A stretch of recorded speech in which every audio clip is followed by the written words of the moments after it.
وہ عثمان غنی جن کے بارے میں آپ علیہ الصلوۃ والسلام نے ارشاد فرمایا، عثمان آج کے بعد تمہارے لیے جنت واجب ہے، تم کچھ بھی کرو تمہیں کوئی نقصان نہیں ہوگا، مگر مالدار ہونے کی وجہ سے بروز محشر حساب کے لیے روکا گیا۔ کسی کے کسی بھی حق کو چھیننا غلط ہے، کسی کے کسی بھی حق سے اس کو محروم کرنا غلط ہے۔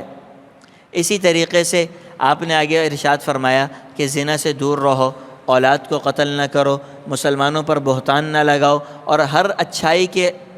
دیے جانے والے حکم کی تعمیل کرو۔ یہ چند کام اگر تم نے کر لیے دنیا میں، یہ چند کام تم نے کر لیے تو آخرت میں اللہ تمہیں اجر عطا فرمائیں گے۔ اور اگر تم نے یہ چند کام کرنا شروع کیا اور کوئی مجبوری آ گئی، کوئی غلطی ہو گئی، انسان ہے، پھر کوئی کام تم نے دوبارہ ترتیب سے شروع کیا، پھر کوئی خلل آ گیا، کوئی غلطی پھر ہو گئی، پھر تم دوبارہ شروع کر دو، پھر کوئی خلل آ گیا، پھر کوئی غلطی ہو گئی، تو ان غلطیوں کے ساتھ اس بات کا جائزہ لو کہ تمہاری اپنی زندگی میں مشکلات ہیں یا نہیں ہیں۔ تمہیں لگتا ہے زندگی بڑے سکون سے گزر رہی ہے، کوئی پریشانی نہیں ہے، بہت راحتیں ہیں، ٹینشن نہیں ہے، کمفرٹ ہوں میں، تو سمجھ لو کہ پھر تمہاری آخرت میں تم سے حساب ہوگا۔ اور اگر لگتا ہے کہ یہاں کوئی پریشانی آ رہی ہے، چھوٹی موٹی پریشانی، مثلا حدیث میں آتا ہے ما یصیب المسلم من نصب ولا وصب ولا ہم ولا اذن ولا حزن ولا غم حتی الشوکۃ التي یشاک بها۔ آپ علیہ السلام نے ارشاد فرمایا کہ مسلمان کو اگر کوئی معمولی سی بیماری پہنچ جائے، جسم میں درد ہو جائے، سر میں درد ہو جائے، پیٹ میں درد ہو جائے، انگلی میں درد ہو جائے، اس کو کوئی غم پہنچ جائے، کسی قسم کی تکلیف پہنچ جائے، کوئی کانٹا یا سوئی بھی چبھ جائے، تو اللہ رب العزت اس کے بدلے اس کے گناہ معاف کر دیتے ہیں۔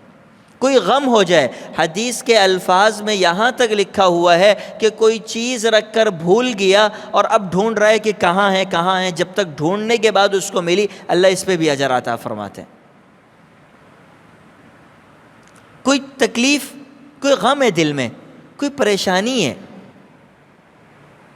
اس غم پر بھی اجر مل جاتا ہے۔ کوئی چلتے ہوئے پتھر لگ گیا، اس پر بھی اجر مل جاتا ہے۔ اگر یہ مصیبتوں سے گزر رہا ہے تو اس کے گناہ بھی ساتھ ساتھ معاف ہو رہے ہیں۔ جو غلطیاں ہو رہی ہیں اللہ معاف کر رہے ہیں، اس کے گناہ مٹاتے جا رہے ہیں، نیکیاں اس کی جمع کرتے جا رہے ہیں۔ جب آخرت میں پہنچے گا اللہ اس کو اجر و ثواب عطا فرما دیں گے۔ لیکن اگر اس کو لگتا ہے کہ زندگی میں مزے ہی مزے ہیں، کوئی تکلیف اٹھانے کو یہ تیار نہیں، کوئی غم اٹھانے کو تیار نہیں، راحتوں میں رہنا چاہتا ہے، تو پھر یہ یاد رکھے کہ آخرت میں اس سے حساب و کتاب ہوگا۔ حدیث پاک میں آتا ہے آپ علیہ الصلوۃ والسلام نے ایک دفعہ ایک خواب دیکھا۔ آپ نے اس خواب کا تذکرہ کیا کہ میں نے دیکھا قیامت کا دن ہے، ترازو لگا ہوا ہے، اعمال تولے جا رہے ہیں، میں آتا ہوں، مجھے اجازت مل جاتی ہے، میں جنت کے لیے آگے بڑھ جاتا ہوں۔ پیچھے ابو بکر آتے ہیں، انہیں اجازت مل جاتی ہے، ابو بکر بھی آگے بڑھ جاتے ہیں۔ عمر آتے ہیں، عمر کو بھی اجازت مل جاتی ہے، عمر بھی آگے بڑھ جاتے ہیں۔ اتنے میں عثمان غنی پہنچتے ہیں اور میں انتظار کرتا ہوں، عثمان کو روک دیا جاتا ہے ترازو پہ۔ وہ عثمان غنی رضی اللہ تعالی عنہ جو آپ علیہ الصلوۃ والسلام کی 2 بیٹیوں کے شوہر تھے، یکے بعد دیگرے، حضرت رقیہ اور حضرت ام کلثوم رضی اللہ تعالی عنہما کے یکے بعد دیگرے شوہر رہے، 2 دفعہ حضور کے داماد بنے۔ آپ علیہ الصلوۃ والسلام نے ارشاد فرمایا کہ اگر میری اس کے بعد اور بیٹیاں ہوتی تو میں ہر بیٹی کا عثمان سے نکاح کرتا، اس بیٹی کا انتقال ہو جاتا، پھر چوتھی کا عثمان سے نکاح کرتا، چوتھی کا انتقال ہو جاتا، 5ویں کا عثمان سے نکاح کرتا، 5ویں کا انتقال ہو جاتا، 6ٹھی کا عثمان سے نکاح کرتا، میری جتنی بیٹیاں ہوتی یکے بعد دیگر عثمان کو دیتا رہتا۔ وہ عثمان غنی جن کے بارے میں آپ علیہ الصلوۃ والسلام نے ارشاد فرمایا، عثمان آج کے بعد تمہارے لیے جنت واجب ہے، تم کچھ بھی کرو تمہیں کوئی نقصان نہیں ہوگا، مگر مالدار ہونے کی وجہ سے بروز محشر حساب کے لیے روکا گیا ہے۔